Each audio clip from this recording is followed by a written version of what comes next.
सभी संस्कृत के विद्यार्थियों को और सभी संस्कृत के प्रेमियों को मेरा प्रणाम। मैं मनदीप रावत आज आपके मध्य भास्वती पाठ 2 न तुम सोचितुम अर्हसि के भाग 3 वीडियो को लेकर के प्रस्तुत हूँ। भाग 3 की इस वीडियो में आपको श्लोक चतुर्दश और पंचदश का भावार्थ बताया जाएगा और प्रश्नोत्तर हल कराए जाएंगे। तो चलिए शुरू करते हैं भाग 3।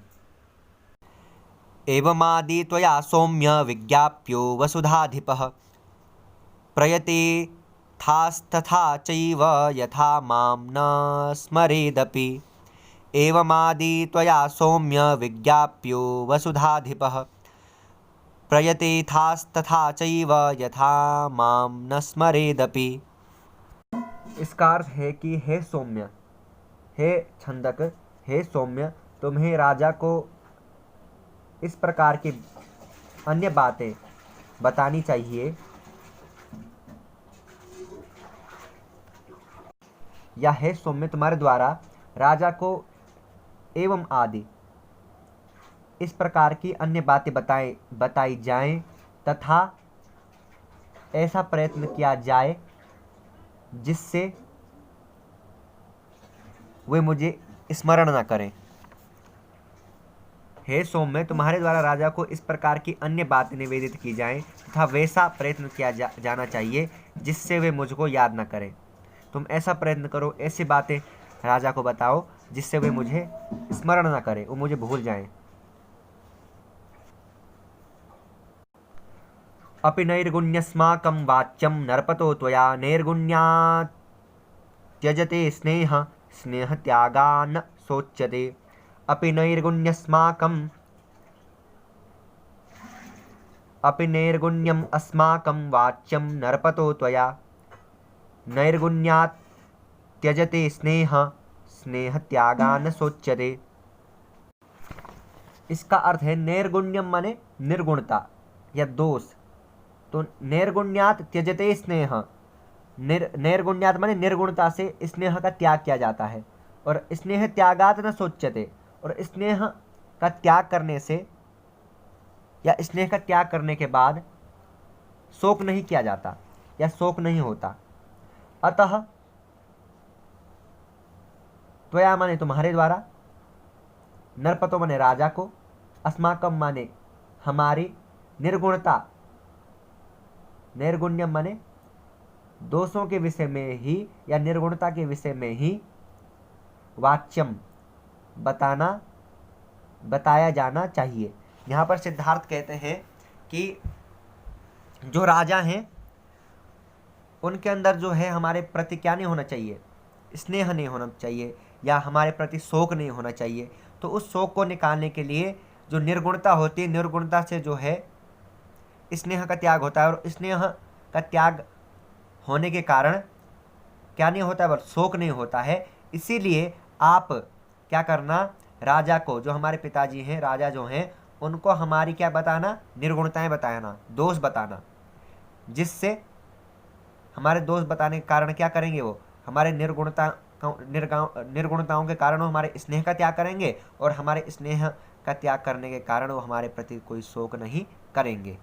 तो इस प्रकार से आपके यह 15 श्लोकों का अर्थ है, जो ये 15 श्लोक दिए गए थे, इनका अर्थ पूरा हुआ।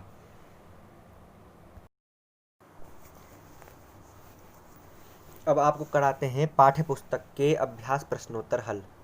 तो पहला प्रश्न है, एक पदेन उत्तरत अयम पाठः कस्मात् ग्रंथात् संकलितः। तो मैंने पहले बताया था बुद्धचरितात्, बुद्धचरित से यह संकलित किया गया है। तो बुद्धचरितात्, बुद्धचरितस्य रचयिता कः अस्ति। बुद्धचरित के रचयिता कौन है, महाकवि अश्वघोषः। महाकवि अश्वघोष बुद्धचरित के रचयिता हैं। नृणाम वरः कः अस्ति, नरों में श्रेष्ठ कौन है, सिद्धार्थ, सिद्धार्थः। अश्वपृष्ठात् कः अवातरत, सिद्धार्थः। अश्वपृष्ठ से कौन उतरा, तो सिद्धार्थ उतरा। स्नापयन इव चक्षुषा प्रीतः कम अब्रवीत, छंदकम माने स्नेहपूर्ण दृष्टि से, प्रीतः माने सम्मान के भाव से कम माने किसको, अब्रवीत माने कहा, सम्मान के भाव से किसको कहा, और स्नेहपूर्ण दृष्टि से किसको देखा, किसको देखा, सिद्धार्थ ने छंदकम, छंदक को देखा था, तो छंदकम इसका उत्तर है। अब पूर्ण वाक्येन उत्तरत स्वजनस्य विपर्यये का स्थिति भवति, स्वजनस्य विपर्यये भूयिष्ठम जनी भवति, माने स्वजनस्य माने स्वजन के, स्वजनों के विपरीत होने पर क्या स्थिति होती है, स्वजनों के विपरीत होने पर जनी भवति माने वो सामान्य हो जाते हैं, स्वजनों के विपरीत होने पर वे सामान्य हो जाते हैं अन्य मनुष्यों की तरह, तब वो खास नहीं रहते। महाबाहु संतप्त मन से किम ददौ, महाबाहु ने संतप्त मन से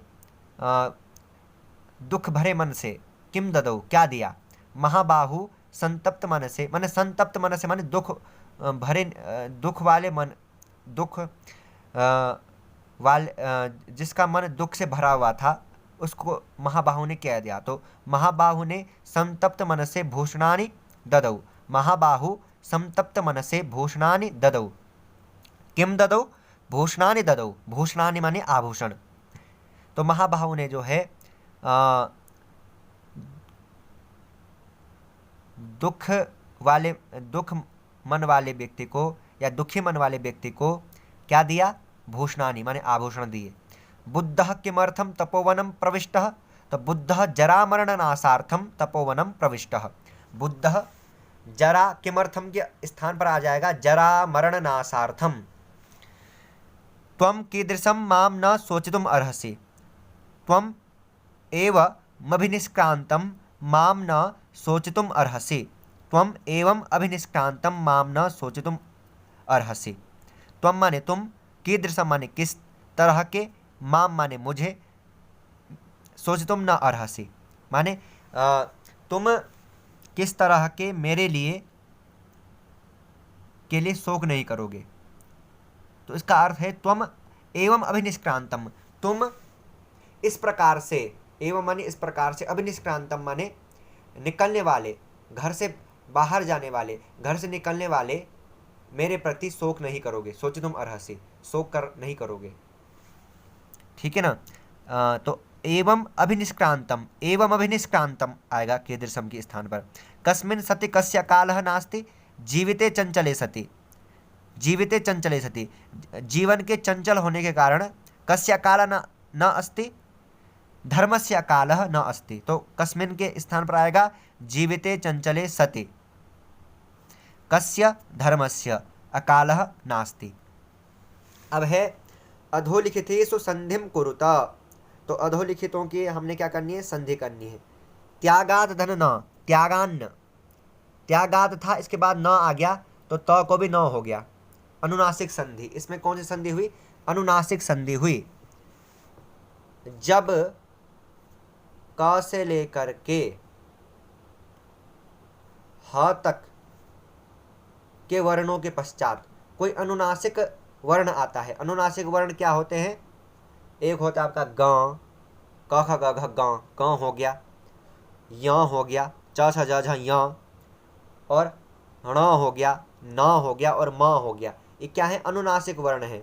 तो न क्या है, अनुनासिक वर्ण है, त के बाद न आया तो जब क से लेकर के ह तक के वर्णों के पश्चात क्या आता है, कोई अनुनासिक वर्ण आता है, तो जो प्रथम वर्ण है उसको, उसके स्थान पर पांचवा वर्ण हो जाता है उसी वर्ग का, तो जो त है वो, इसके बाद ये त वर्ग का प्रथम वर्ण है त, इसके बाद क्या आ गया आपका न, तो न क्या है, अनुनासिक वर्ण है, तो त को इसका पांचवा वर्ण हो गया इसके वर्ग का, तो त वर्ग का पांचवा वर्ण क्या होता है, न होता है, त थ द ध न, तो इसको न हो गया, आधा न, क्योंकि त आधा था तो न भी आधा ही हुआ, तो त्यागान्न। च धन एव चैव, च धन एव चैव, तो च के बाद ए आया तो ऐ हो गया, चैव, तो ये क्या हो गया आपका वृद्धि संधि। विश्लेषः धन तस्मात्, विश्लेषस्तस्मात्, तो ये क्या, इसमें कौन सा संधि हुई, विसर्ग संधि, विसर्ग के बाद त आया, यदि विसर्ग के बाद त आए या थ आए तो विसर्ग को दंत स होता है, आधा दंत स हो जाता है। तो विश्लेषस, विश्लेष, श कौन सा है ये श है आपका मूर्धन्य स। उसके बाद विसर्ग है, विसर्ग के बाद त आ गया, त आया तो इसको दंत्य स हो गया, तो विश्लेषस तस्मात् हो गया। यदि विसर्ग के बाद आपका आता ट आता, यदि ट ठ, तो इसको क्या हो जाता, मूर्धन्य स हो जाता है। और यदि च छ आता विसर्ग के बाद तो उसको क्या होता, तालव्य स होता। ठीक है। न धन अस्नेह, ना स्नेह, तो इसमें कौन से होते, दीर्घ संधि, अ और अ को आ हो गया। बहुसह धन नृपः, बहुसो नृपः, अर्थात इसमें कौन सी संधि हुई, इसमें हुई आपकी विसर्ग संधि, बहुसो नृपः हो गया। ठीक है। अब अधोलिखितेषु प्रकृति प्रत्ययम प्रत्यय विभागम कुरुता, सुप्तः सुपधनक सुप्तः, या स्वप स्वपधनक स्वपधनक सुप्तः, विश्रांतः विधन श्रम धनक विश्रांतः, दृष्ट्वा दृष्धनत्वा दृष्ट्वा, अवतीर्य अवधन त्रिधन ल्यप अवतीर्य, भूयिष्ठम भूधन बहुधन इष्ठन भूयिष्ठम, आदाय आधन धानन आधन दाधन ल्यप आदाय, विज्ञाप्य विधन ज्ञाधन ल्यप विज्ञाप्य, और वाच्यम वचधन ण्यत वचधन ण्यत वाच्यम वचधन ण्यत। अब ये 5वां प्रश्न मैंने आपको सारे श्लोकों के अर्थ बता रखे हैं, तो उसमें से देख लीजिएगा आप। छठा है कि न त्वं शोचितुम् अर्हसि इति पाठस्य सारांशः मातृभाषाया भाषया लेखनीयः।